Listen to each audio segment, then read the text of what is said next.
Hi everyone, welcome back to our channel Design Doni. In the last video of alkaloids, we had discussed about the classification of alkaloids. By this video, we will start the methods for structure determination of alkaloids, or we can say that structure determination of alkaloids. So, if we talk about the structure determination, so it is like other organic molecules, जैसा कि remaining जो organic molecules होते हैं, like हम कोई भी यहाँ से random organic molecule उठा लें, तो उसके जैसा structure determination methods हैं वो यहाँ पे alkaloids के होते हैं. ठीक है, alkaloids के structure determination के लिए कोई different kind of methods यहाँ पे नहीं है, because alkaloids are also organic molecules. Alkaloids are also organic molecules. And organic molecules के structure determination के लिए यदि हम methods की बात करें तो मैं थोड़ा सा यहाँ पे आपको डिटेल में बताऊंगी. पहले मैं आपको बताऊंगी कि बिफोर लॉन्ग टाइम यहाँ से कैसे स्ट्रक्चर डिटर्मिनेशन है वो किया जाता था, देन नाउ अब कैसे स्ट्रक्चर डिटर्मिनेशन है वो किया जाता है. तो यदि हम बात करें पहले के टाइम की, ठीक है, बिफोर लॉन्ग टाइम, तो यहाँ पे क्या होता था कि स्ट्रक्चर डिटर्मिनेशन वो केमिकल मेथड से किया जाता था. Chemical method in the sense उस टाइम पे क्या होता था, spectroscopic methods were not non. ठीक है, स्पेक्ट्रोस्कोपिक मेथड्स है वो उनका डेवलपमेंट यहाँ पे नहीं हुआ था. सो दैट केमिकल मेथड्स है ओनली उन्हीं से क्या किया जाता था, स्ट्रक्चर डिटर्मिनेशन किया जाता था. Different different kind of chemical reactions है वो कराई जाती थी कोई भी फंक्शनल ग्रुप है उसकी प्रेजेंस के लिए, या फिर जो भी किसी भी कंपाउंड की प्रॉपर्टीज होती हैं सभी को आइडेंटिफाई करने के लिए केमिकल रिएक्शंस वो कराई जाती थी. So it was a very time taking process. ठीक है, टाइम टेकिंग प्रोसेस भी था. प्लस यहाँ पे जो सेकंड जो इसका हार्मफुल, सेकंड जो इसका हम बोल सकते हैं कि डिसएडवांटेज था वो क्या था यहाँ से, दैट इसके लिए जो कंपाउंड है उसका अमाउंट बहुत ज्यादा वेस्ट हो जाता था. एक केमिकल रिएक्शन लगाते हैं तो उसके लिए बहुत सारा आपका जो अमाउंट है वो वेस्ट हो जाता था. तो ऐसी पता नहीं एक मॉलिक्यूल के स्ट्रक्चर को डिटरमाइन करने के लिए कितनी सारी केमिकल रिएक्शंस है वो हमें लगानी पड़ती थी. सो दैट उसमें एक तो टाइम टेकिंग बहुत प्रोसेस था. ठीक है, टाइम टेकिंग प्रोसेस था, प्लस वहां पे जो मॉलिक्यूल है उसका अमाउंट है उसका वेस्टेज बहुत होता था. ठीक है, further later on years, then यहाँ से क्या हुआ, spectroscopic methods was developed. spectroscopic methods like IR spectroscopy है उसका डेवलपमेंट हुआ. और IR spectroscopy में we know that BSc second year में हमने पढ़ा होता है IR spectroscopy में कि हर एक जो फंक्शनल ग्रुप होता है उसके डिफरेंट डिफरेंट रीजन्स में पीक्स हैं वो आती हैं. ठीक है, डिफरेंट डिफरेंट रीजन्स में पीक आती हैं कि आपका जैसे कार्बोनिल का इतने पे पीक आएगी, डबल बॉन्ड के लिए इतने पे पीक आएगी. ठीक है, तो जो वहां पे जो आपका लैम्डा मैक्सिमम की वैल्यू होती है वो डिफरेंट डिफरेंट होती है. ठीक है, जो आपके अलग अलग फंक्शनल ग्रुप्स होते हैं उनके लिए. तो जैसे ही स्पेक्ट्रोस्कोपिक मेथड्स का डेवलपमेंट हुआ था तो structure determination of organic molecules बहुत ही ज्यादा इजी हो गया था. कैसे हो गया था, फर्स्ट ऑफ ऑल तो यहाँ से टाइम बहुत कम लगता था. जैसे ही आपके पास में स्पेक्ट्रोस्कोपिक मशीन है उसमें आपने थोड़ा सा सैंपल डाला, देन वहां से जो भी आपका होता है वो प्रेडिक्ट होके आ जाता है. ठीक है, अब यहाँ से क्या होता है कि आपको जो second advantage of spectroscopic method होता है वो ये होता है कि आपको सैंपल अमाउंट हो बहुत ही थोड़ा सा लेना होता है. ठीक है, जैसे कि हम केमिकल रिएक्शन में, केमिकल मेथड में क्या कराए थे, केमिकल रिएक्शन कराए थे. केमिकल रिएक्शन के लिए हमें बहुत सारा अमाउंट है वो चाहिए होता था किसी भी ऑर्गेनिक मॉलिक्यूल का जिसका स्ट्रक्चर डिटरमाइन हमें करना है. बट यदि हम बात करें स्पेक्ट्रोस्कोपिक मेथड्स की तो उनके लिए हमें बहुत ही कम अमाउंट है वो रिक्वायर्ड होता है to determine the structure of any organic compound. तो ये वाला जो मेथड है ये काफी इंपॉर्टेंट रहा है, स्पेक्ट्रोस्कोपिक मेथड. फर्दर इसमें अलग अलग स्पेक्ट्रोस्कोपिक मेथड्स आए थे, लाइक विजिबल आया, एनएमआर स्पेक्ट्रोस्कोपी आया, मास स्पेक्ट्रोस्कोपी आया. तो बहुत सारे स्पेक्ट्रोस्कोपीज हैं उनका आगे भी डेवलपमेंट हुआ.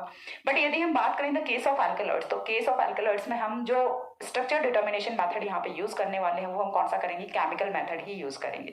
बिकॉज आफ्टर स्पेक्ट्रोस्कोपिक मेथड हमें यहाँ से जो सिंथेसिस मेथड्स हैं या फिर जो आपका एक्सरे क्रिस्टलोग्राफी होता है या फिर 2D एनएमआर स्पेक्ट्रोस्कोपी होता है उनसे जो स्ट्रक्चर कंफर्मेशन है वो करना होता है. ठीक है, लाइक आपने IR स्पेक्ट्रोस्कोपी से आपने कोई भी कंपाउंड उसमें फंक्शनल ग्रुप्स उनका डिटर्मिनेशन कर लिया, बस उसके बाद भी आपको क्या करना पड़ेगा, या तो एक्सरे क्रिस्टलोग्राफी लगाओ या फिर 2D एनएमआर स्पेक्ट्रोस्कोपी लगाओ या फिर कोई सिंथेसिस मेथड लगाओ. तो उससे आपको स्ट्रक्चर का कंफर्मेशन है वो करना पड़ता है. तो एल्कलॉइड्स के केस में हम स्पेक्ट्रोस्कोपिक मेथड है वो यहाँ पे नहीं पढ़ने वाले हैं.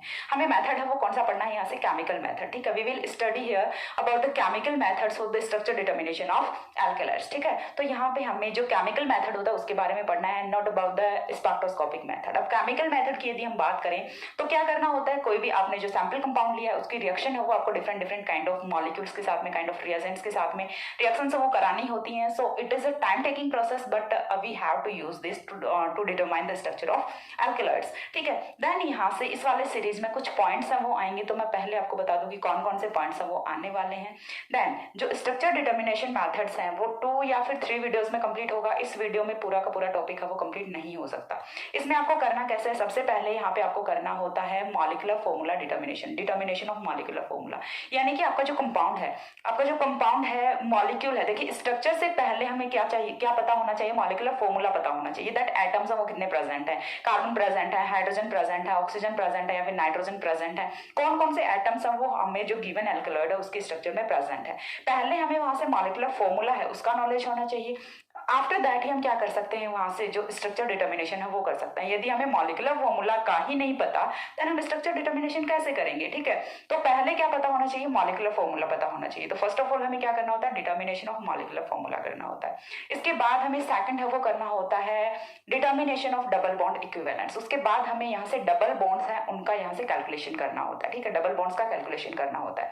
डबल बॉन्ड्स का कैलकुलेशन होने के बाद जो थर्ड पॉइंट यहाँ पे आता है वो आता है आपका determination of functional groups. Determination of functional groups. अब फंक्शनल ग्रुप्स में आपके different kind of functional groups वो आ जाते हैं, लाइक कितने डबल बॉन्ड प्रेजेंट है, ठीक है। पहले हमने बोला double bond equivalence, double bonds या फिर रिंग कितनी प्रेजेंट है। इक्विवेलेंट की बात जहां पे आ जाती है वहां पे हम ring as well as double bond दोनों को कंसीडर करते हैं, तो वो कितने प्रेजेंट है, ठीक है, वो हमें चीज देखनी होती है। उसके बाद डबल बॉन्ड प्रेजेंट है तो हम उनकी प्रेजेंस का पता कैसे चलाएंगे, ठीक है। हमें ये पता चल गया 3 डबल बॉन्ड प्रेजेंट है या फिर 2 डबल बॉन्ड 1 रिंग प्रेजेंट है, 1 रिंग 2 डबल बॉन्ड प्रेजेंट है, तो ये चीजें हमें पता तो चल गई, ठीक है। अब उनका पता हम कैसे लगाएं, कैसे कंफर्म करेंगे यहाँ पे डबल बॉन्ड प्रेजेंट है ही या फिर नहीं है। तो उसके लिए हम कुछ जो अपनी वेल नोन रिएक्शंस हैं जो हम पहले की क्लासों में पढ़ के आए होते हैं तो वो वाली रिएक्शंस है वो हम यहाँ पे यूज करने वाले हैं। उसके बाद जो थर्ड पॉइंट आता है अपना डिटर्मिनेशन ऑफ फंक्शनल ग्रुप्स, ठीक है, determination of presence of functional group. तो उसमें हमें क्या करना है, डबल बॉन्ड का पता लगाना है कि प्रेजेंट है या फिर नहीं है, hydroxyl group, carbonyl group, carboxylic group, methoxyl group, तो ऐसे डिफरेंट काइंड ऑफ ग्रुप्स हैं उनका हमें प्रेजेंस का यहाँ से आइडेंटिफिकेशन है वो करना होता है।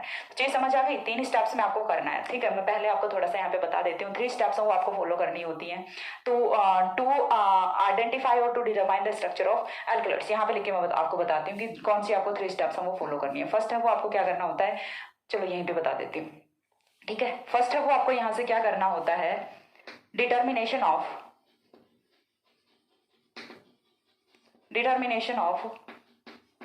Molecular formula, determination of molecular formula, okay. Then second जो पॉइंट है वो आपको क्या करना होता है, यहाँ से calculation of double bond equivalents, double bond equivalents,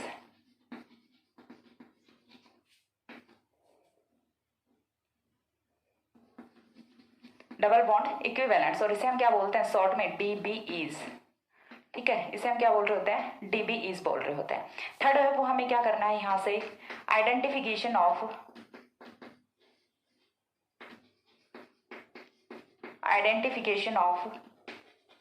functional groups, identification of functional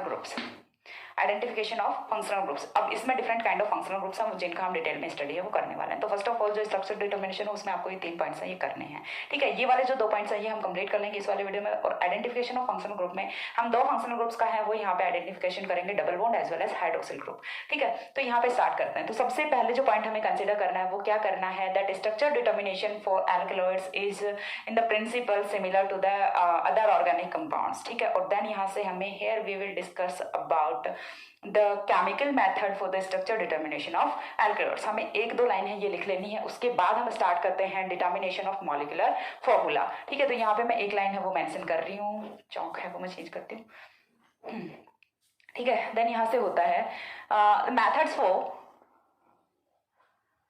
और we can say that structure determination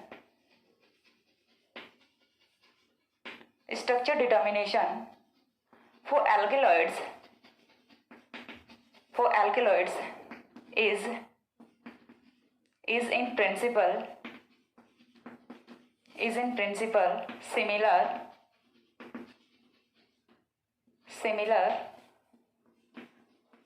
to the other organic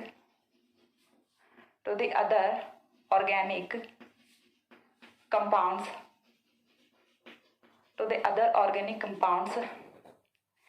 and here we will discuss, यहाँ पे दिखेगा नहीं, यहाँ पे कुछ ज्यादा कंजस्टेड हो जाएगा, यहाँ पे लिख रही हूँ, and here we will discuss about chemical methods for the structure determination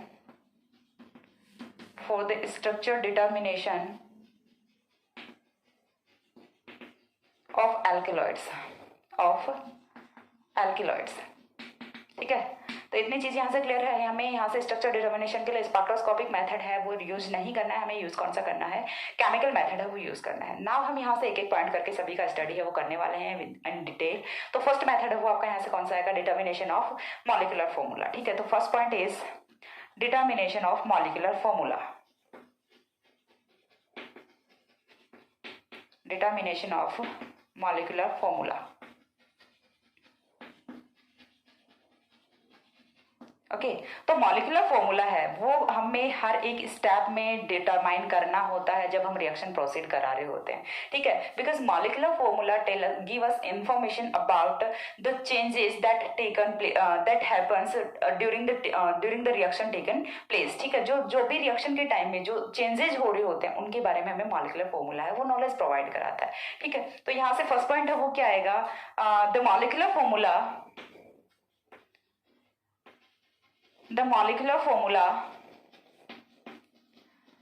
should be determined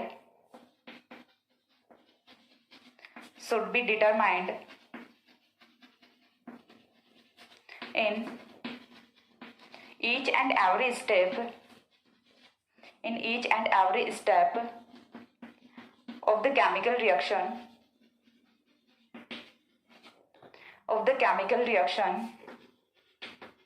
because molecular formula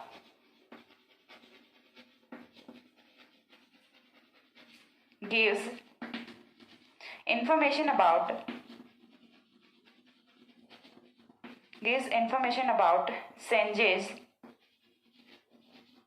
changes occurs during the reaction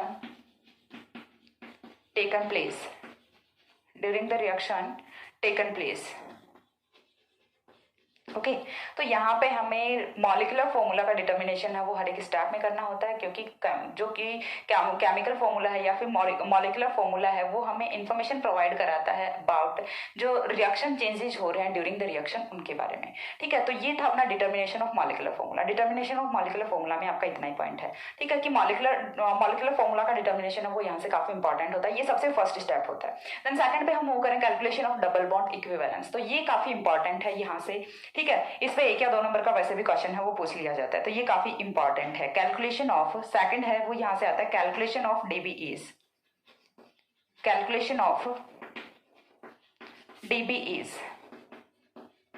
okay, double bond equivalents. तो डबल बॉन्ड इक्विवेलेंट्स है, इनका कैलकुलेशन है वो हमें कैसे करना होता है. तो फर्स्ट ऑफ ऑल जो डबल बॉन्ड की फॉर्मेशन है वो कैसे होती है, या फिर किसी भी रिंग की फॉर्मेशन है वो कैसे होती है जब वहां से 2 हाइड्रोजन एटम्स हैं वो एलिमिनेट कर रहे होते हैं. ठीक है, जब 2 हाइड्रोजन एटम्स है वो एलिमिनेट कर रहे होते हैं. सबसे पहली चीज तो ये कि जब भी कभी डबल बॉन्ड की फॉर्मेशन होगी या फिर कोई रिंग की फॉर्मेशन होगी तो वहां से 2 हाइड्रोजन एटम्स है वो ऑलवेज एलिमिनेट कर रहे होंगे, रिमूव कर रहे होंगे.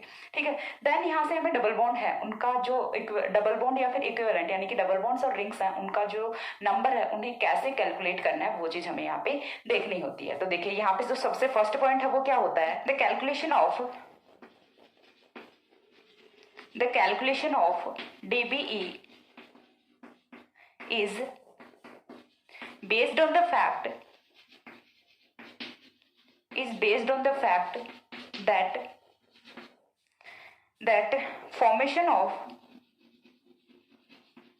formation of double bond or ring decrease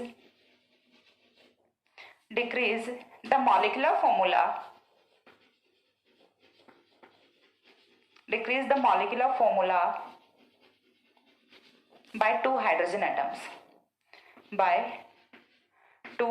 hydrogen atoms. ठीक है, तो यहाँ से ये पॉइंट है, ये समझ आ रहा है कि जब भी रिंग की फॉर्मेशन होती है या फिर कहीं पे डबल बॉन्ड की फॉर्मेशन होती है तो जो मॉलिक्यूलर फॉर्मूला है उसमें डिक्रीमेंट है वो कहाँ से होता है, 2 हाइड्रोजन एटम से होता है। And this is the most important information about the structure determination, and this is the most important, this is the most important information about the structure determination.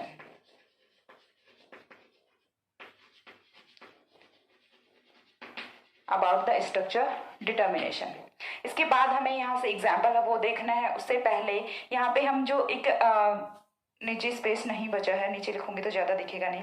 मैं इसके बाद पहले इतना स्क्रीनशॉट लो, उसके बाद मैं यहाँ से बताती हूँ कि हम यहाँ से एक आइडियल मॉलिक्यूल मानेंगे जिसका फॉर्मूला वो क्या हो सकता है, Ca हो सकता है, Hb हो सकता है, NCNOD होगा। तो उसमें हमें DBE है वो कैसे कैलकुलेट करना है, उसके लिए फॉर्मूला होता है, वो मैं आपको यहाँ से बताती हूँ। एक बार इतना स्क्रीनशॉट ले लो, या फिर यहाँ पर यहीं पर कर ही देती हूँ। ठीक है, आ जाएगा फॉर्मूला, मैं यहाँ पर लिख दूंगी। ठीक है, यहाँ से क्या होगा, हम इसी के आगे मैं कंटिन्यू कर रही हूँ। For example, a complex molecule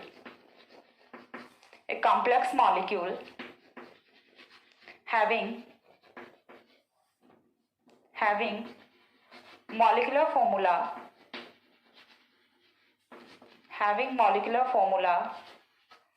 CaHbNCOD। ठीक है, ये अच्छे से याद रखना है। ठीक है, CHNO है, ठीक है, carbon, hydrogen, nitrogen and oxygen है। इनके सामने हमने जो नंबर्स हैं उन्हें A, B, C and D से यहाँ पे डिनोट किया है। ठीक है, molecular formula CaHbNCOD, then the DBE। ठीक है, देन यहाँ से क्या होगा, कैलकुलेशन ऑफ DBE। आपको नीचे लिखना है, मेरे पास स्पेस नहीं है इसलिए मैंने यहाँ पे लिख दिया। ये जो पॉइंट है इसे यहाँ पर खत्म करते हैं, इसके बाद इसका एग्जांपल है वो हम देखेंगे। कैलकुलेशन ऑफ DBE, तो यहाँ पे कैलकुलेशन ऑफ DBE की यदि हम बात करें तो क्या होगा, A plus B/2 plus C/2 plus 1। ठीक है, चीज समझ आ रही है। फॉर्मूला यहाँ से क्या होता है, कैलकुलेशन ऑफ DBE के लिए डबल बॉन्ड इक्विवेलेंट्स के लिए A यानी कि जो कार्बन नंबर है वो उसमें से आपको माइनस क्या करना है, B/2 यानी कि number of hydrogen divided by 2, plus आपको क्या करना है, number of nitrogen divided by 2, plus आपको क्या करना है, प्लस आपको 1 करना है। ऑक्सीजन का यहाँ पे कोई रोल है वो नहीं होता। ठीक है, तो यदि आपको कोई कॉम्प्लेक्स फॉर्मूला दिया गया है अबाउट एल्किलोइड्स तो उसमें से आप जो DBE है वो कैलकुलेट कर सकते हैं यूजिंग दिस फॉर्मूला। ठीक है, ये जो फॉर्मूला है ये आपको यूज करना होता है। आगे मैं इसे एग्जाम्पल में फिट करके दिखाती हूँ कि कैसे आप इस वाले फॉर्मूला से कैलकुलेट कर सकते हैं नंबर ऑफ DBE। हम एग्जाम्पल हम कंसिडर करेंगे कस्को हाइग्रीन का, तो एक बार इतना स्क्रीनशॉट है वो ले लो। हो गया, इसके बाद देखिए नेक्स्ट पॉइंट है वो यहाँ से हमने DBE और DBE के इक्विवेलेंट की बात की है। तो इक्विवेलेंट की यहाँ पे यदि हम बात करें तो वो क्या होगा, रिंग्स होंगी, या तो रिंग होगा या फिर क्या होगा, डबल बॉन्ड होगा। तो ये जो फॉर्मूला है इसे मैं एक बार के लिए यहाँ से नहीं हटा रही हूँ क्योंकि इसका यूज है वो हम करने वाले हैं to determine the number of DBEs in the structure of cuscohygrine. ठीक है, कस्कोहाइग्रीन का हमें यहाँ से फॉर्मूला देके और देन उसका जो डिटर्मिनेशन है वहाँ से जो DBEs हैं वो हमें कैलकुलेट करने हैं, नंबर ऑफ रिंग्स है वो हमें कैलकुलेट करनी है, एंड देन हमें वहां से क्या कैलकुलेट करना होता है, जो हमारा नंबर ऑफ डबल बॉन्ड्स है वो कैलकुलेट करने होते हैं। तो सबसे पहले जहां पे आपको रिंग का कैलकुलेशन करना होता है तो उसके लिए आपको क्या करना होता है, पहले जो केमिकल मेथड्स होते हैं उनसे आप जो फंक्शनल ग्रुप प्रेजेंट है, ठीक है, जो अनसैचुरेटेड ग्रुप्स हैं उनका नंबर कितना है, कितने अनसैचुरेटेड ग्रुप्स हैं वो आप पता कर लो। उसके बाद जितने अनसैचुरेटेड ग्रुप्स हैं वो आपने पता कर लिया। ठीक है, फॉर एग्जाम्पल हमने कस्कोहाइग्रीन का एग्जाम्पल वो हम यहाँ पे कंसिडर करने वाले हैं। तो कस्कोहाइग्रीन में हम देखेंगे, चलिए पहले बता देती हूँ मैं यहाँ पे आपको, to calculate the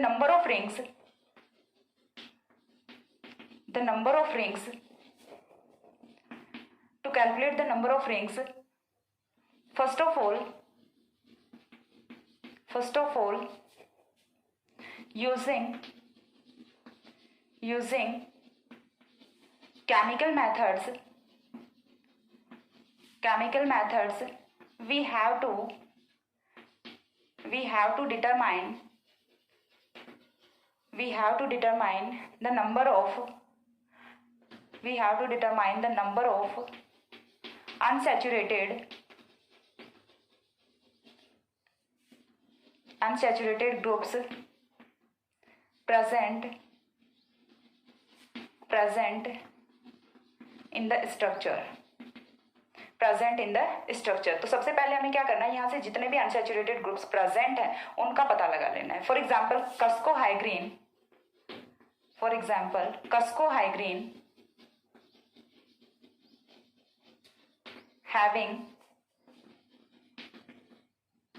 having molecular formula C13H24N2O2, ठीक है।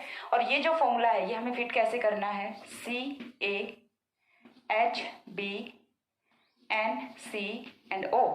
ठीक है। इस वाले क्राइटेरिया में हमें इसे फिट करना है, हैविंग केमिकल फॉर्मूला C13H24N2O2, ठीक है। देन यहाँ पे हम कंटिन्यू करती हूँ। Then the calculation of dB is for cuscohygrine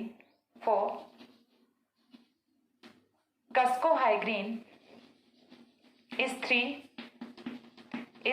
हम यहाँ से कैलकुलेट कर सकते हैं कस्कोहाइग्रीन का। चलिए यहाँ पे ए का नंबर है वो कितना है, 13 है। ए है वो कितने है, 13 है। उसके बाद माइनस बी अपॉन पे 2, ठीक है। देन यहाँ से प्लस सी कितना है, 2 डिवाइडेड बाय 2, प्लस में कितना होगा, 1 होगा, ठीक है। ये डिवाइड होगा 1 आएगा, ठीक है। ये डिवाइड होगा कितना आएगा, 2 आएगा।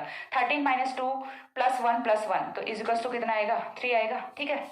इजिकल्स टू कितना आएगा, यहाँ से 3 आएगा। तो 3 जब यहाँ पे 12 कौन सा डिवाइडेशन कर रही हूँ, मैथमेटिक्स कुछ ज़्यादा ही कम खराब हो चुकी है मेरी, ठीक है। 13 माइनस 12 प्लस 1 तो यहाँ से जो DBE है वो कितना आएगा आपका, 3 आएगा। अब ये जो 3 DBE है ये तो आ गया, चलो ये चीज़ तो हमने कंफर्म कर ली, ठीक है। तो ये क्या है, नंबर ऑफ डबल बॉन्ड्स और डबल बॉन्ड इक्विवेलेंट्स है। तो सबसे पहले हमने क्या पता करना है यहाँ पे कि कौन कौन से अनसैचुरेटेड ग्रुप्स हैं वो प्रेजेंट होते हैं। तो वी नो दैट कि जो कस्कोहाइड्रिन का स्ट्रक्चर होता है उसमें एक कार्बोनिल ग्रुप है वो प्रेजेंट होता है ओनली, अनसैचुरेशन की यदि हम बात करें। तो रिमेनिंग 2 है वो क्या होंगे यहाँ पे, ऑब्वियस सी बात है रिंग्स ही होनी है और कुछ तो पॉसिबल हो ही नहीं सकता, ठीक है।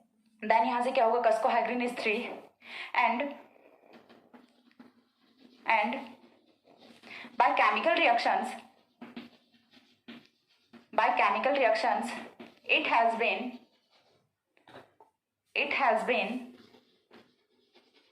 identified that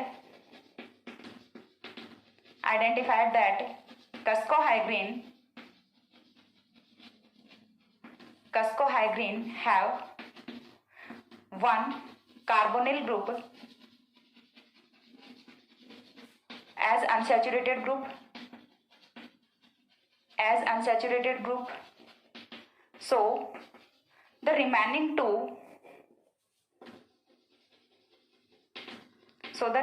two DBEs must be rings, ठीक है। तो यहाँ से जो रिमेनिंग 2 DBE बच जाते हैं वो क्या होंगे, रिंग ही होने चाहिए और कोई पॉसिबिलिटी नहीं होती। तो चलिए हम स्ट्रक्चर ड्रॉ करके बता देते हैं आपको। जो होता है कस्कोहाइग्रीन उसका स्ट्रक्चर है वो मैं यहाँ पे आपको बता देती हूँ। तो कुछ इस टाइप का स्ट्रक्चर होता है। फर्स्ट ऑफ ऑल ये चीज़ हमें पता चली है कि यहाँ पे एक कार्बोनिल ग्रुप होता है, ठीक है, एक कार्बोनिल ग्रुप होता है। उसके बाद यहाँ पे होती हैं 2 पाइरिलोडीन रिंग्स, ठीक है, 2 पाइरिलोडीन रिंग्स होती हैं। CH3 यहाँ पे आ गया, ठीक है। इन द सेम वे यहाँ पे भी एक पाइरिलोडीन रिंग होती है और यहाँ पे भी ये CH3 होता है। नंबर ऑफ एटम्स हैं, sorry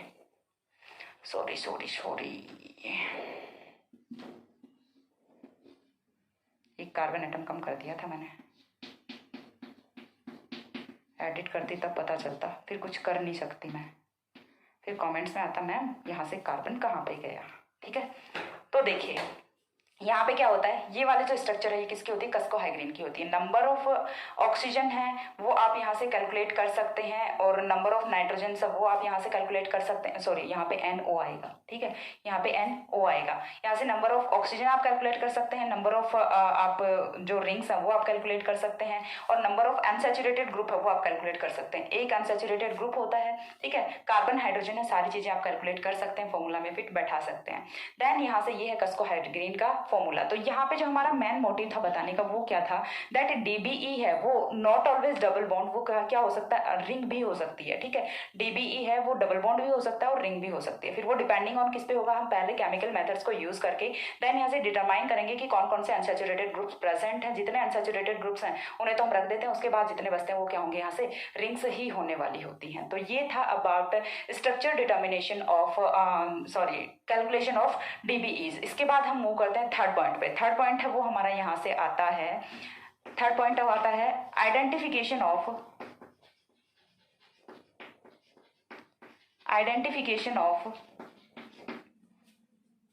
functional groups.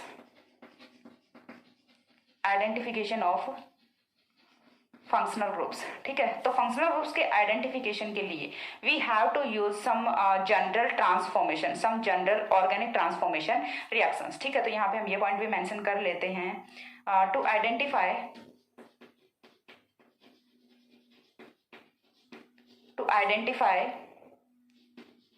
the functional groups we have to use some general organic transformation reactions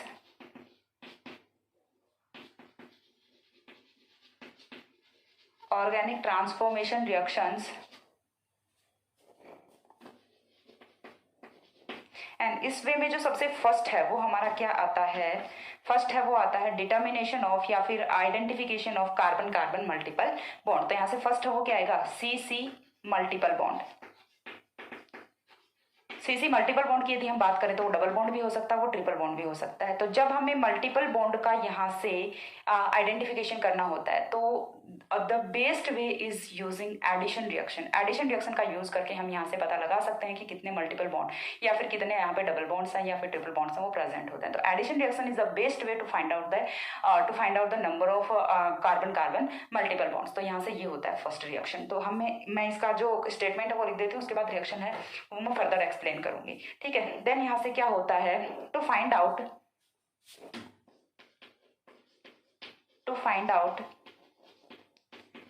the carbon carbon multiple bond,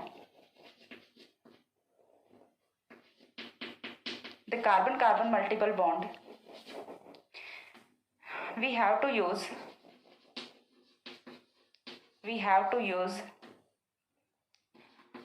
some addition reactions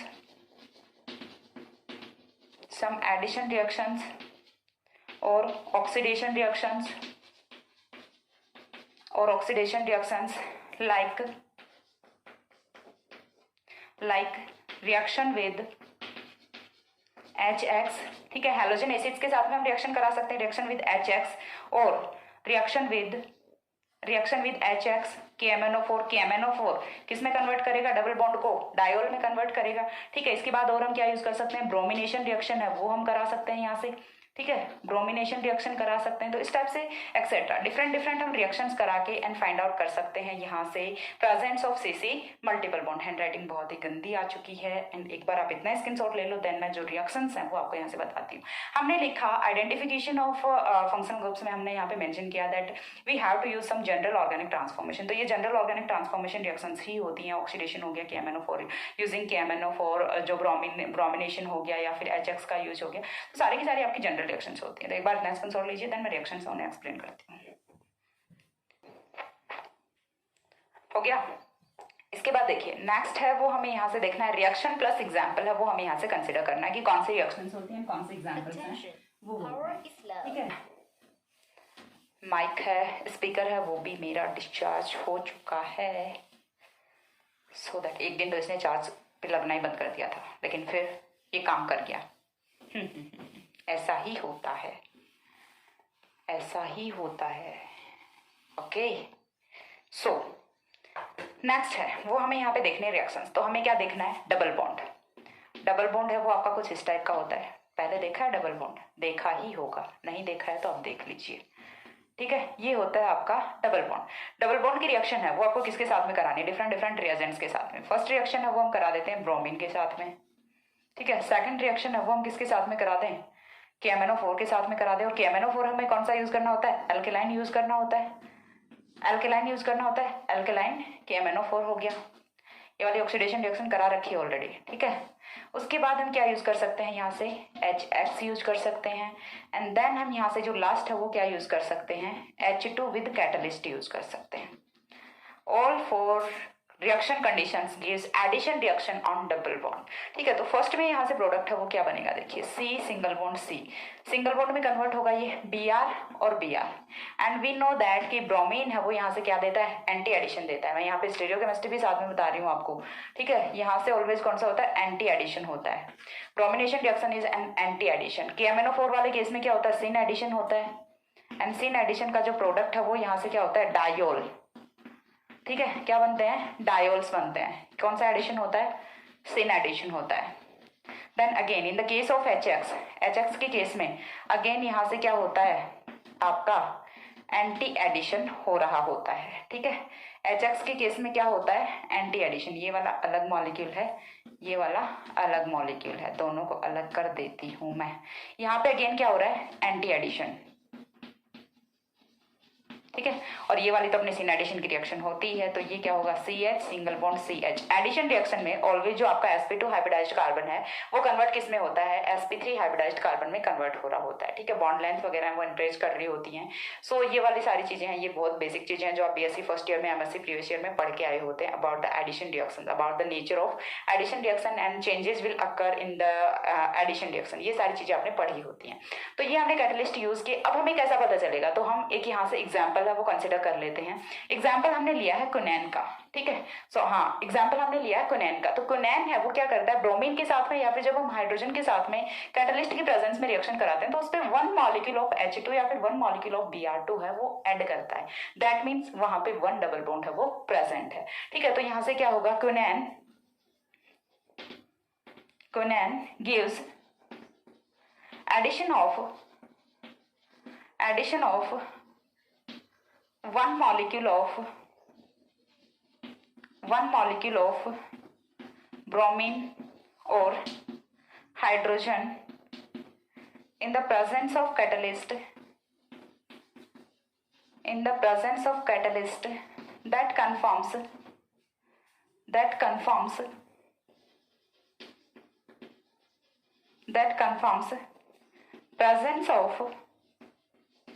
presence of an olefinic group or double bonds, both things are same, an olefinic group in the Kunain.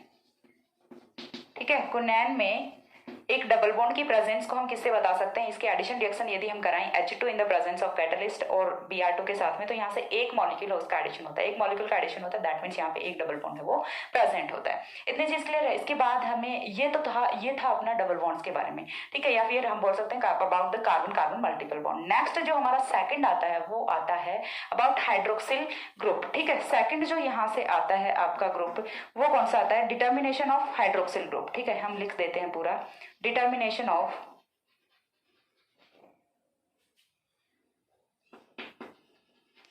Hydroxyl group. अब hydroxyl group का determination है वो कैसे करते हैं? Again general organic transformation reaction, general chemical transformation reaction वो आपको यहाँ पे करानी होती है। तो हाइड्रोक्सिल ग्रुप है वो सबसे फास्टली रिएक्ट इसके साथ करता है, या फिर हम बोल सकते हैं हाइड्रोक्सिल का हम क्या कराते हैं? असाइलेशन रिएक्शन कराते हैं यहाँ से। ठीक है, असाइलेशन रिएक्शन कराते हैं। असाइलेशन रिएक्शन में हम क्या कर सकते हैं? यहाँ से एसीटेट की फॉर्मेशन कर सकते हैं और फेनिल एसीटेट की फॉर्मेशन कर सकते हैं। फर्दर हमें यहाँ से यदि नंबर कैलकुलेट करने तो हम उनका हाइड्रोलिसिस वगैरह करके देन कैलकुलेट कर सकते हैं। तो फर्स्ट ऑफ ऑल हमें हाइड्रोक्सिल है उसका ट्रीटमेंट वो किसके साथ में करना होता है? विद ट्रीटमेंट है वो हमें किसके साथ में करना होता है, या तो हम असाइल क्लोराइड के साथ में करेंगे या फिर हम एसिटिल क्लोराइड के साथ में करेंगे। तो इनमें से किसी के साथ में भी हम यहाँ सॉरी असाइल क्लोराइड या फिर benzyl chloride, sorry acyl chloride या फिर बेंजिल क्लोराइड या फिर एसिटिक एनहाइड्राइड, इन तीनों में से किसी के भी साथ में इसका ट्रीटमेंट कर देते हैं। देन यहाँ से जो फॉर्मेशन होगी वो आपका क्या बनेगा, एसिटेट या फिर फेनिल एसिटेट बनेगा। उससे हम पता लगा लेंगे कि यहाँ पे हाइड्रोक्सिल प्रेजेंट है या फिर नहीं है, कितने हाइड्रोक्सिल प्रेजेंट है वो पता लगाने के लिए फिर हमें आगे फर्दर प्रोसेस है वो करना होगा। तो पहले तो हमें ये तो पता चले कि हाइड्रोक्सिल प्रेजेंट है या फिर नहीं है, उसके बाद हम नंबर ऑफ हाइड्रोक्सिल्स है वो तो पता लगा लेंगे। तो फर्स्ट ऑफ ऑल यहाँ पे क्या होता है, देखिए to determine the presence of hydroxyl groups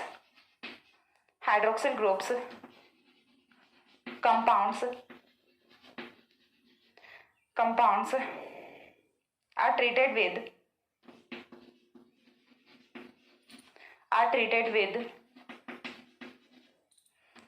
acetic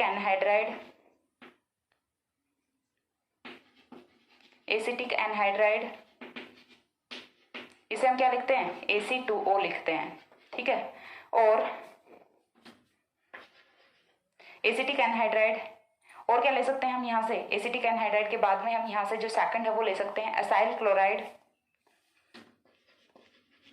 chloride और बेंजोइल क्लोराइड,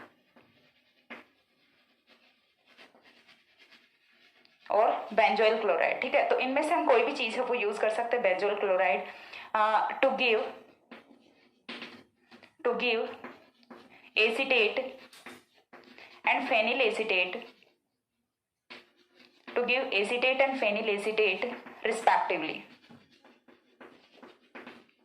रिस्पेक्टिवली का मीनिंग यहाँ से क्या है कि यदि हम एसिटिक एनहाइड्राइड और असाइल क्लोराइड यूज करते हैं तो यहाँ से एसिटेट की फॉर्मेशन होगी, यदि हम यहाँ से बेंजोइल क्लोराइड यूज करते हैं तो यहाँ से फेनिल एसिटेट की फॉर्मेशन है वो हो जाती है। रिएक्शन मैं आपको बताती हूँ, तब तक एक बार इतना स्क्रीनशॉट ले लो।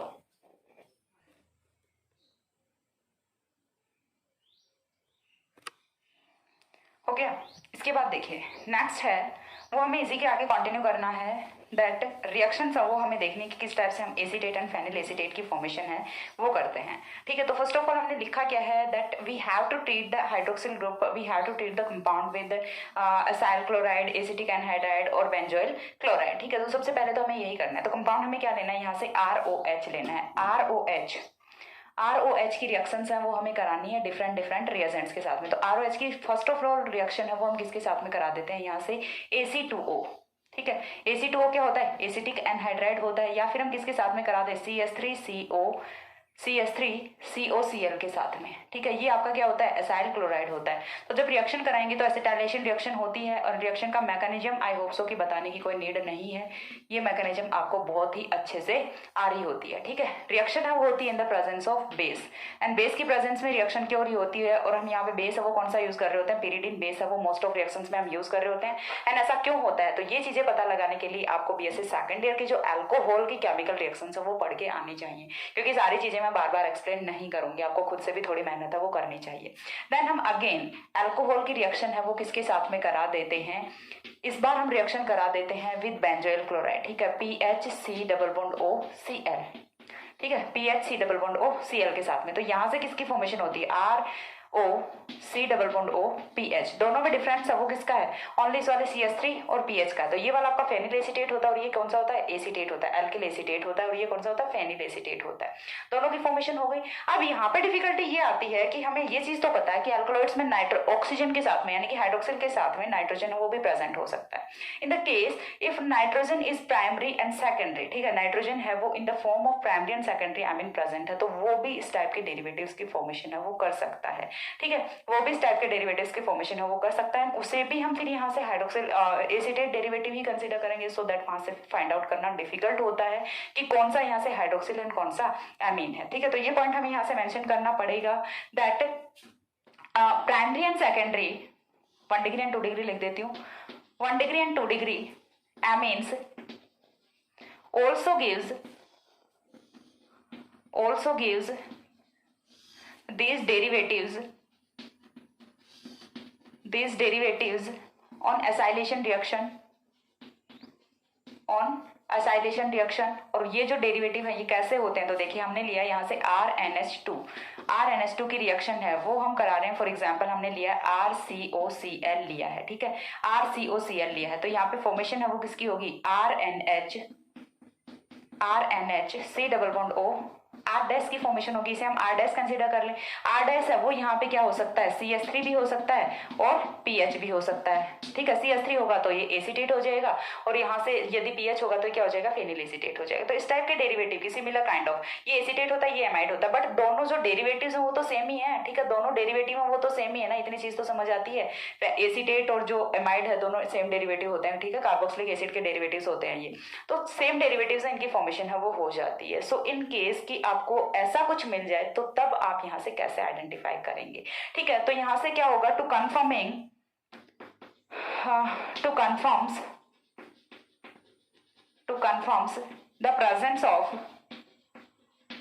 confirms the presence of hydroxyl group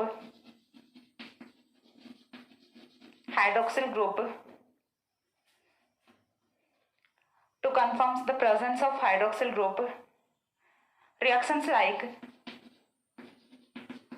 like oxidation,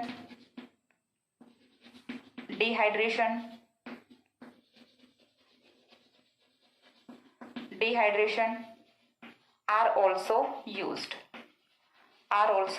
तो ऐसे वाले केसेस में हम क्या करेंगे, यहाँ से सबसे पहली चीज तो यहाँ से इंटरप्रिटेशन करेंगे कि जो यहाँ पे एसीटेट की फॉर्मेशन हो रही है वो कैसे हो रहा है। देन यहाँ से हम क्या करेंगे, यदि हमें कंफर्म करना है फर्दर तो हम क्या करेंगे, हाइड्रोक्सिल ग्रुप की रिएक्शन है वो कौन सी रिएक्शंस करा देंगे, या तो हम ऑक्सीडेशन रिएक्शन करा देंगे या फिर हम क्या करा देंगे, डिहाइड्रेशन रिएक्शन करा देंगे। तो ये वाली रिएक्शन इनके प्रोडक्ट तो यहाँ से इस वाले के सेम नहीं होते ना, तो यहाँ से हम आइडेंटिफाई कर सकते हैं कि हाइड्रोक्सिल ग्रुप प्रेजेंट है या फिर नहीं है। इतनी चीज कंफर्म हो गई। इसके बाद यदि हमें यहाँ से फाइंड आउट करना है नंबर ऑफ हाइड्रोक्सिल ग्रुप, हमें पहले तो ये पता चले कि हाइड्रोक्सिल ग्रुप प्रेजेंट है नहीं है, उसके बाद नंबर ऑफ हाइड्रोक्सिल ग्रुप है वो पता करना है। अब ये चीज मैंने बता दिया कि एसीटेट की फॉर्मेशन है वो हाइड्रोक्सिल के प्रेजेंस में भी कर लेता है एमीन, तो एमीन भी प्रेजेंट है और हाइड्रोक्सिल भी प्रेजेंट है, दोनों ने एसीटेट की फॉर्मेशन कर ली। तो आप ऐसा सोचोगे कि यहाँ पे फॉर एग्जांपल यहाँ पे किसी ने टेट्रा एसीटेट की फॉर्मेशन की, ट्राई एसीटेट की फॉर्मेशन की किसी कंपाउंड ने, तो आपका यहाँ से मीनिंग डायरेक्टली क्या जाएगा कि यहाँ से जो ट्राई एसीटेट या फिर टेट्रा एसीटेट बना है तो वो तो तीनों के तीनों हाइड्रोक्सिल या फिर आपके जो हम बोल सकते हाइड्रोक्सिल ग्रुप ही हो सकते हैं, बट नहीं वहां पे कोई एमीन है वो भी हो सकता है, ठीक है। तो फर्दर हमें कंफर्मेशन करने के लिए इनका जो हाइड्रोलिसिस है वो कराना होता है with non amount of 1NaOH, ठीक है, सोडियम हाइड्रोक्साइड के साथ में इनका हाइड्रोलिसिस है वो कराना होता है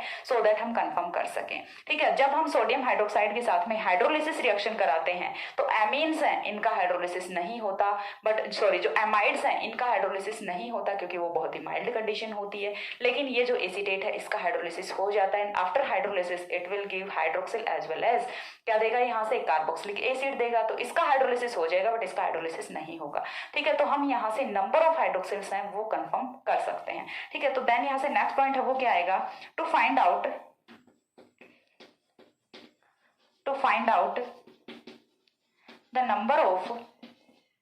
number of hydroxyl groups present in the compound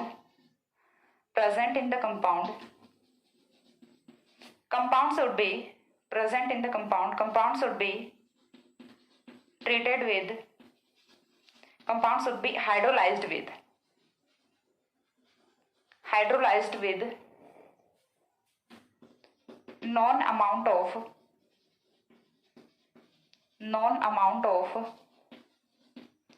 1NaOH, ठीक है। हम कितना NaOH है जिसकी 1 नॉर्मेलिटी होती है, ठीक है, जिसकी 1 नॉर्मेलिटी होती है, कितना NaOH है वो अमाउंट है वो हमें यहाँ से पता होना चाहिए, बिना अमाउंट के फिर आप यहाँ से नहीं बता सकते, ठीक है। जितने मॉलिक्यूल्स NaOH के यहाँ से कंज्यूम होंगे उसी के बेसिस पे तो बताएंगे ना आप कि कितने यहाँ पे नंबर ऑफ हाइड्रोक्सिल ग्रुप्स हैं वो प्रेजेंट है, ठीक है, with non amount of NaOH, ठीक है। तो हमें यहाँ क्या करना होता है कि जो NaOH का नॉन अमाउंट होता है उसके साथ में हमें हाइड्रोलिसिस है वो कराना होता है, ठीक है। देन यहाँ से जो पॉइंट है वो क्या आता है, next point is that amides does not hydrolyze under mild condition whereas acetate gives hydrolysis reaction, ठीक है। तो amides जो होंगे तो वो तो यहाँ से हाइड्रोलिसिस नहीं देंगे बट जो एसीटेट है वो हाइड्रोलिसिस दे देंगे, ठीक है। तो यहाँ से नेक्स्ट पॉइंट है वो क्या आएगा, amides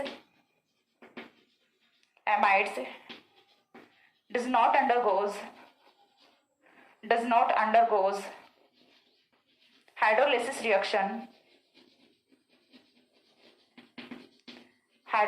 reaction with mild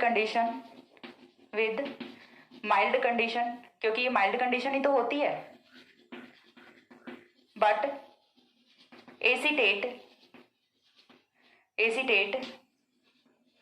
undergoes hydrolysis. Acetate undergoes hydrolysis, and acetate के हाइड्रोलिसिस से यहाँ पे क्या बनेगा, ये क्या है, एस्टर ही तो है, अरे एस्टर ही होता है ये। एस्टर के हाइड्रोलिसिस से क्या बनता है, अल्कोहल प्लस कार्बोक्सिलिक एसिड बनता है, तो वही यहाँ से प्रोडक्ट्स की फॉर्मेशन हो जाएगी। ठीक है, सो अब हमें कैसे पता चलाना है। फॉर एग्जाम्पल हमने यहाँ से कोई केमिकल फॉर्मूला लिया है, फॉर एग्जाम्पल हमने यहाँ से कोई एल्कलॉइड लिया है जो कि टेट्रा एसीटेट की फॉर्मेशन कर रहा है। ठीक है, जो कि टेट्रा एसीटेट की फॉर्मेशन कर रहा है। देन हम यहाँ से क्या करेंगे, अमाउंट ऑफ NaOH है वो हमारा नॉन है। ठीक है, वो हमें पता है कि कितना अमाउंट हमने यहाँ से यूज किया है। अब अमाउंट का जब हमें पता है तो हम यहाँ से नंबर ऑफ NaOH है जो कि कंज्यूम होने वाले हैं उन्हें काउंट कर लेंगे और उसके बेसिस पे हम पता लगा लेंगे कि यहाँ पे कितने हाइड्रोक्सिल ग्रुप्स हैं वो प्रेजेंट है। तो हम यहाँ पे क्या करने वाले हैं next, for example A compound forms tetra acetate on treating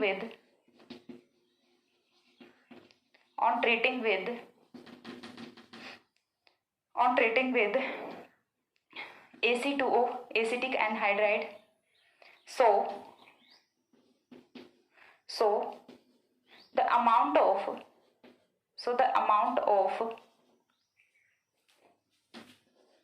NaOH consumed in the hydrolysis of this tetra acetate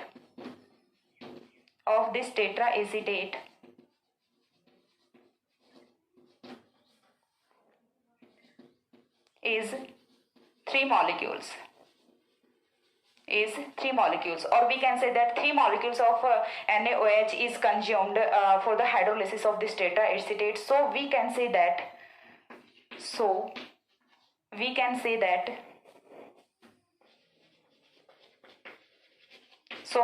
that number of hydroxyl groups are 3. ठीक है, तो यहाँ से नंबर ऑफ हाइड्रोक्सिल ग्रुप्स हैं वो कितने होंगे, 3 हाइड्रोक्सिल ग्रुप्स हैं वो प्रेजेंट होंगे। जो फोर्थ बच गया वो कौन सा हो सकता है, फिर यहाँ से एमाइड हो सकता है, एमीन है वो आपका यहाँ से हो सकता है। हाइड्रोक्सिल है वो कितने हैं, 3 हैं। अब यहाँ पे हाइड्रोक्सिल है तो हाइड्रोक्सिल है वो किसके साथ में हो सकता है, वो फिनोल का भी हो सकता है, वो एल्कोहल का भी हो सकता है। 2 केसेज और हो सकते हैं। यहाँ से R है वो CH3 हो सकता है, PH हो सकता है। तो फिनोल के केस में और एल्कोहल के केस में इन दोनों को हम कैसे आइडेंटिफाई करेंगे, तो उसके लिए हमें रिएक्शन है वो किसके साथ में करा देनी होती है, फेरिक क्लोराइड के साथ में करा देनी होती है। जब फेरिक क्लोराइड के साथ में हम रिएक्शन कराते हैं तो ये हर एक कंपाउंड के साथ में डिफरेंट काइंड ऑफ कलर है वो प्रोड्यूस करता है। ठीक है, डिफरेंट कलर्स है वो प्रोड्यूस करता है FeCl3 के साथ में जब इनकी रिएक्शन कराते हैं।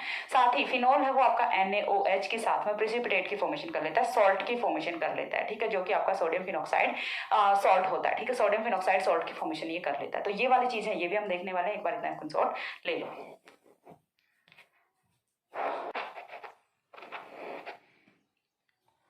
हो गया। इसके बाद देखिए नेक्स्ट है वो हमें यहाँ से डिफ्रेंशिएट करना है इन between alcohol and phenol. Alcohol और फिनोल का भी तो पता होना चाहिए कि कहाँ पे अल्कोहल प्रेजेंट है, कहाँ पे फिनोल प्रेजेंट है, क्योंकि हाइड्रोक्सिल वो तो दोनों में प्रेजेंट हो सकता है। तो फिर हम इन्हें डिफ्रेंशिएट कैसे करेंगे, तो इन्हें डिफ्रेंशिएट करने के लिए मैंने एक वे बताया है आपको, दैट इज कि आप इनकी रिएक्शन है वो कंपाउंड की रिएक्शन है वो फेरिक क्लोराइड FeCl3 के साथ में करा सकते हैं। फेरिक क्लोराइड है वो फिनोल्स के साथ में कैरेक्टरिस्टिक कलर है वो प्रोड्यूस कर रहा होता है। ठीक है, कैरेक्टरिस्टिक कलर है वो प्रोड्यूस कर रहा होता है। तो चलिए ये यहां से हमें राइट डाउन कर लेना है। तो alcohol and phenols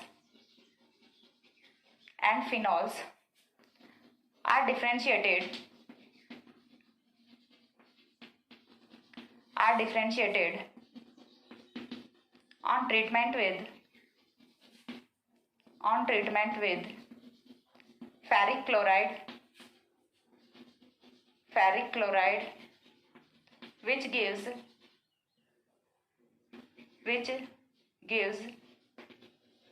characteristic colors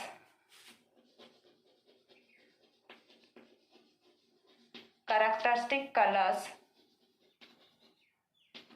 with phenols, with phenols, phenols के साथ में कैरेक्टरिस्टिक कलर्स है वो प्रोड्यूस करता है। फॉर एग्जाम्पल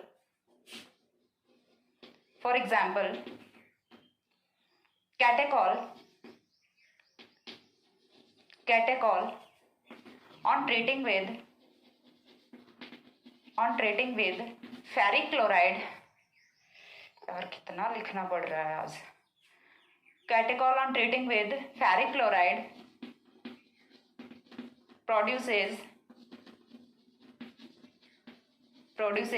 green color, हाथ दर्द कर गया बैंकर वाला, प्रोड्यूसेस ग्रीन कलर। ठीक है, तो जब हम कैटेकॉल क्या होता है, अगेन बता रही हूँ आपको, जाके फिनोल देखना चाहिए, बता देती हूँ। ठीक है, फेनिल रिंग पे यदि आपका 2 हाइड्रोक्सिल ग्रुप है वो प्रेजेंट होते हैं 1-2 पोजीशन पे, तो वो कंपाउंड है वो आपका कैटेकॉल होता है, काइंड ऑफ लाइक दैट। ये हो गया आपका फिनोल, 1 होता है तो फिनोल होता है, 2 होता है तो कैटेकॉल होता है, और 2 हैं वो भी डिफरेंट हो सकते हैं, यहाँ से रिसोर्सिनोल हो सकता है। तो आपको क्या करना होता है कि दोनों को 1-2 पोजीशन पे रखना है। 1-2 पोजीशन पे रखोगे तब ये क्या होता है, कैटेकॉल होता है। ठीक है, अदरवाइज फिर ये कैटेकॉल नहीं रहेगा। 1-3 पे या फिर 1-4 पे कर दोगे तो कंपाउंड है वो चेंज हो जाएगा। ठीक है, तो यहाँ से ग्रीन कलर प्रोड्यूस करता है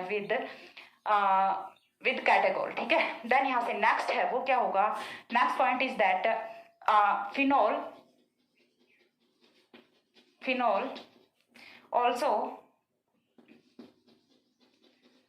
also form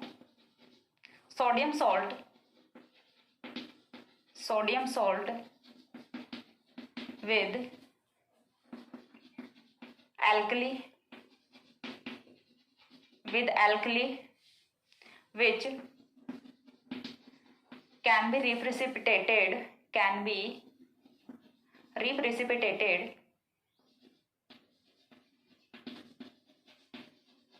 using CO2।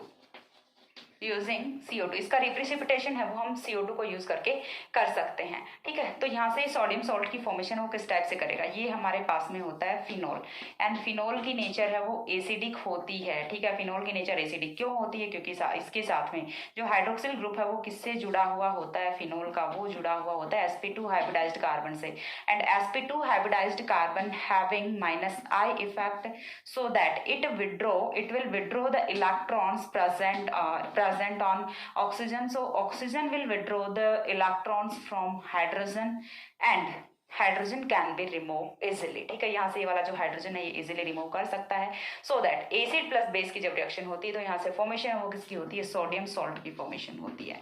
तो हम ये चीज करके भी यहाँ से डिफ्रेंशिएट कर सकते हैं। अल्कोहल या फिर एसीटेट की रिएक्शन जब हम कराएंगे सोडियम सॉल्ट के साथ में, तो वहां से किसकी फॉर्मेशन होती है, अल्कोहल प्लस कार्बोक्सिलिक एसिड की फॉर्मेशन होनी होती है, हाइड्रोलिसिस रिएक्शन होनी होती है। बट यहाँ से कौन सी रिएक्शन होती है, एसिड बेस रिएक्शन होती है, जिससे कि सोडियम सॉल्ट की फॉर्मेशन है वो हो रही होती है। So we can differentiate in between alcohol as well as phenol. तो यहाँ पे आपके जो 2 ग्रुप्स हैं, CC multiple bond and hydroxyl group, वो कंप्लीट होते हैं। इसके बाद जो रिमेनिंग है वो या तो एक वीडियो में या फिर 2 वीडियोस में कंप्लीट कर दूंगी। हाँ, मेरा यहाँ से यही ओपिनियन है कि आप जितना यहाँ पे पढ़ रहे हैं फटाफट अपने हैंड रिटन नोट्स हैं वो साथ में प्रिपेयर कीजिए, एंड जितना मैं करा रही हूँ हर एक वीडियो में आप उतना कवर कर लीजिए। डेली का एक ही वीडियो अपलोड हो रहा है, तो इतना आपको कवर कर लेना है, साथ में बिल्कुल भी नहीं छोड़ना है। और आज का वीडियो यहीं पे खत्म करते हैं, नेक्स्ट मिलते हैं दूसरे वीडियो में, तब तक के लिए सी या, have a good day, thanks for watching.